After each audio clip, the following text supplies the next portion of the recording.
ಘಟಕಾಂಶಗಳನ್ನ ಕೂರಿಸಿದ್ವಿ. ಅದರಲ್ಲಿ ಮೊದಲನೇ ಒಂದು 5-6 ಘಟಕಾಂಶಗಳಲ್ಲಿ ನಾವಿಲ್ಲಿ ಎಕ್ಸ್ಪೋಸ್ ಮಾಡಿ ತೋರಿಸಿದ್ವಿ. ಅದನ್ನ ನಾನು ಇಲ್ಲಿ ತೋರಿಸ್ತೀನಿ. ಮೊದಲನೇದು ಆರ್ಥಿಕ ಅಭಿವೃದ್ಧಿ ಅಂತ ಇದೆ. ಈ ಆರ್ಥಿಕ ಸಾಮಾನ್ಯಗಳಿಂದ ಮಕ್ಕಳಿಗೆ ಬೌದ್ಧಿಕವಾಗಿ ಯಾವ ತರ ಒಂದು ವಿಕಾಸ ಮಾಡ್ತಾರೆ ಅನ್ನೋದನ್ನ ಎಕ್ಸ್ಪ್ಲೇನ್ ಮಾಡಿದ್ದಾರೆ. ಈಗ ಒಂದು ಆರ್ಥಿಕ ಸಾಮಾನ್ಯಗಳು ಅಂತ ಹೇಳಿದ್ರೆ ಇದರಿಂದ ಹೇಗೆ ಉಪಯೋಗ ಆಗುತ್ತೆ ಮಕ್ಕಳಿಗೆ ಅಂತ ಅಂದ್ರೆ, ಒಂದು ಈಗ ಬಾಲ್ ಇದೆ, ಬ್ಲೂ ಬಾಲ್ ಇಂದ ಈ ಬ್ಲೂ ಕಲರ್ದಕ್ಕೇನೆ ಹಾಕ್ಬೇಕು. ಮಗು ಕನ್ಫ್ಯೂಸ್ ಮಾಡ್ಕೊಂಡು ಬೇರೆದಕ್ಕೆ ಹಾಕಿದ್ರೆ ಅದಕ್ಕೆ ಇನ್ನೂ ಕಲರ್ ಐಡೆಂಟಿಫಿಕೇಶನ್ ಗೊತ್ತಿಲ್ಲ ಅಂತ. ಹಾಗಾಗಿ ಇದರಿಂದ ಆ ಕಲರ್ ಐಡೆಂಟಿಫಿಕೇಶನ್ ಮಗು ಕಲಿಯುತ್ತೆ. ಹಾಗೆ ಒಂದೊಂದು ಆರ್ಥಿಕ ಸಾಮಾನ್ಯದಲ್ಲೂ ಕೂಡ ಪ್ರತಿಯೊಂದು ಮಗುವಿನ ವಿಕಾಸಕ್ಕೆ ಹೆಲ್ಪ್ ಆಗುತ್ತೆ ಅನ್ನೋದನ್ನ ಅಜಿತ್ ಪ್ರೇಮ್ಜಿ ಫೌಂಡೇಶನ್ ಅವರು ನಮಗೆ ಸೂಕ್ತವಾಗಿ ಹೇಳ್ಕೊಟ್ಟಿದ್ದಾರೆ. ಐಡೆಂಟಿಫಿಕೇಶನ್ ಆಗಿರ್ಬೋದು, ಮನಿ ಕೌನ್ಸಿಲ್ ಆಗಿರ್ಬೋದು, ಲೆಕ್ಕ ಆನ್ಸರ್ ಆಗಿರ್ಬೋದು. ಅಜಿತ್ ಪ್ರೇಮ್ಜಿ ಫೌಂಡೇಶನ್ ಇಂದ ನಮಗೆ ಕಾರ್ಯಾಗಾರಗಳು ನಡೆಸುತ್ತರಿಂದ ನಾವು ಅಂಗನವಾಡಿಗಳಲ್ಲಿ ತುಂಬ ಇಂಪ್ರೂವ್ಮೆಂಟ್ಗಳಾಗಿದೆ.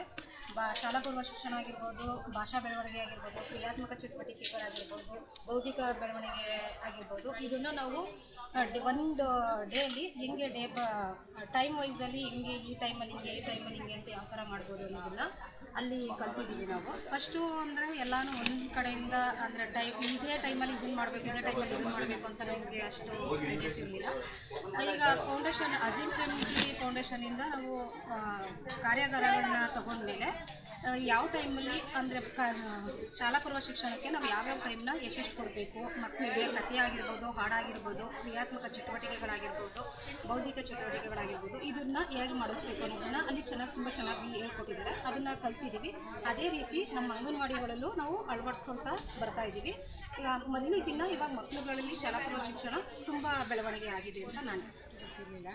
ಈಗ ಇಲ್ಲಿ ಅಜಿತ್ ಪ್ರೇಮ್ಜಿ ಫೌಂಡೇಶನ್ ಪರವಾಗಿ ಚಿಲಿಪಿಲಿ ಟ್ರೈನಿಂಗ್ ಹೋಗ್ತಾ ಇದ್ದೀವಿ. ಪ್ರತಿ ತಿಂಗಳಲ್ಲಿ ಹೋದ್ಮೇಲೆ ಟ್ರೈನಿಂಗಲ್ಲಿ ನಮಗೆ ಮಕ್ಕಳಿಗೆ ಯಾವುದು ಘಟಕಾಂಶಗಳನ್ನಾಗಲಿ, ಈಗ ಒಂದು ಕಥೆ ಹೇಳೋದಾಗಿರ್ಬೋದು, ಒಂದು ಹಾಡು ಹೇಳೋದಾಗಿರ್ಬೋದು, ಎಫೆಕ್ಟಿವ್ ಆಗಿ ಯಾವ ರೀತಿ ಹೇಳಬೇಕು ಮಕ್ಕಳಿಗೆ ಅನ್ನೋದನ್ನ ನಮಗೆ ತುಂಬ ಚೆನ್ನಾಗಿ ಹೇಳ್ಕೊಟ್ಟಿದ್ದಾರೆ ಇವಾಗ. ಮತ್ತು ಆಟಿಕೆ ಸಾಮಗ್ರಿಗಳು ಅಷ್ಟೇ ನಮಗೆ ಒಟ್ಟೊಟ್ಟಿಗೆ ಇರ್ತಾಯಿದ್ವಿ, ಒಟ್ಟಿಗೆ ಕೊಡ್ತಾಯಿದ್ವಿ.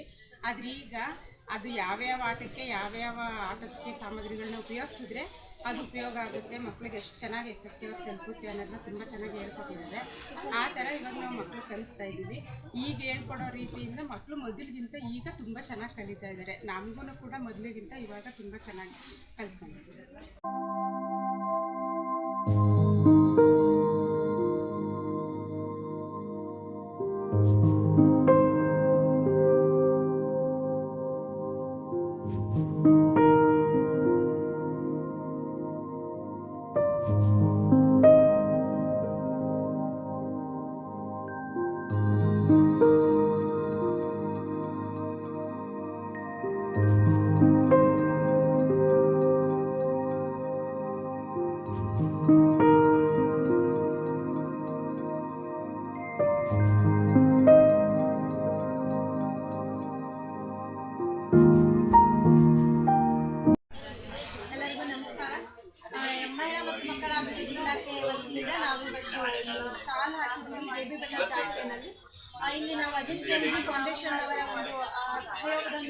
ಆಧಾರದಲ್ಲಿ ನಾವು ಇವತ್ತಿನ ದಿನ ನಮ್ಮ ಅಂಗನವಾಡಿ ಕೇಂದ್ರಗಳಲ್ಲಿ ದೊರೆಯುವಂತಹ ಏನು ಶಾಲಾ ಪೂರ್ವ ಶಿಕ್ಷಣ ಆಗಿರ್ಬೋದು, ಪೂರಕ ಪೌಷ್ಟಿಕ ಆಹಾರ ಆಗಿರ್ಬೋದು, ಮುಂತಾದ ಮಕ್ಕಳಲ್ಲಿ ಸರ್ವಾಂಗೀಣ ಬೆಳವಣಿಗೆಗೆ ಪೂರಕವಾದಂತಹ ಒಂದು ಅಂಶಗಳನ್ನು ನಾವಿಲ್ಲಿ ಪ್ರದರ್ಶನ ಮಾಡ್ತಾ ಇದ್ದೀವಿ.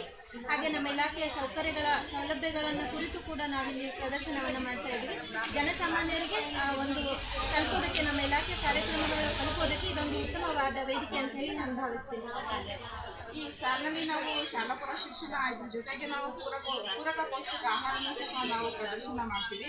ಅದೇ ಎಲ್ಲ ಥರ ತಿಂಡಿಗಳು, ತರಕಾರಿಗಳು, ಹಸಿರು ಸೊಪ್ಪು, ತರಕಾರಿ, ಹಣ್ಣುಗಳು ಅದೆಲ್ಲ ಸಹ ನಾವು ಪ್ರದರ್ಶನ ಮಾಡ್ತೀವಿ. ಬರೀ ನಾವು ಶಾಲಾ ಪೂರ್ವ ಶಿಕ್ಷಣ ಅಂತ ಹೇಳಿದ್ರೆ ಆಟದ ಮೂಲಕ ಪಾಠವನ್ನು ಕಲಿಸ್ತೀವಿ. ಅದ್ರ ಜೊತೆಗೆ ನಮಗೆ ಏನು ಪೂರಕ ಪೌಷ್ಟಿಕ ಆಹಾರ ಬೇಕು ಅದನ್ನು ಸಹ ನಾವು ಪ್ರದರ್ಶನ ಮಾಡ್ತಾ ಇದ್ವಿ. ಆ ಪ್ರದರ್ಶನ ಮಾಡೋದ್ರ ಜೊತೆಗೆ ಅದರಲ್ಲಿ ಏನು ಸಿಗುತ್ತೆ, ಅಂದರೆ ಯಾವ ತಿಂಡಿಗಳಲ್ಲಿ ಏನು ತಿನ್ನಬೇಕು, ಯಾವ ಪದಾರ್ಥಗಳು ಸಿಗುತ್ತೆ, ಅದರಲ್ಲಿ ಏನು ಉಪಯೋಗ, ಯಾವ ವಿಟಾಮಿನ್ ಸಿಗುತ್ತೆ, ಇದೆಲ್ಲನೂ ಸಹ ನಾವು ಅವರಿಗೆ ಪ್ರದರ್ಶನ ಮಾಡಿ ತೋರಿಸ್ತೀವಿ.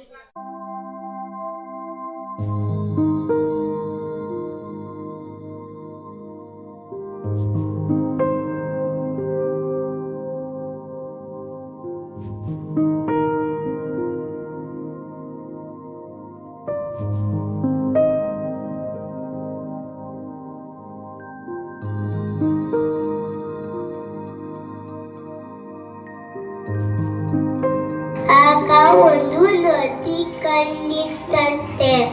ಆನೆ ನೀರಿಗೆ ಇಳಿದಿ ಶಾಲಾ ಪೂರ್ವ ಶಿಕ್ಷಣದಲ್ಲಿ ಕಥೆಗಳನ್ನ ಹೇಳ್ಕೊಡ್ತೀವಿ.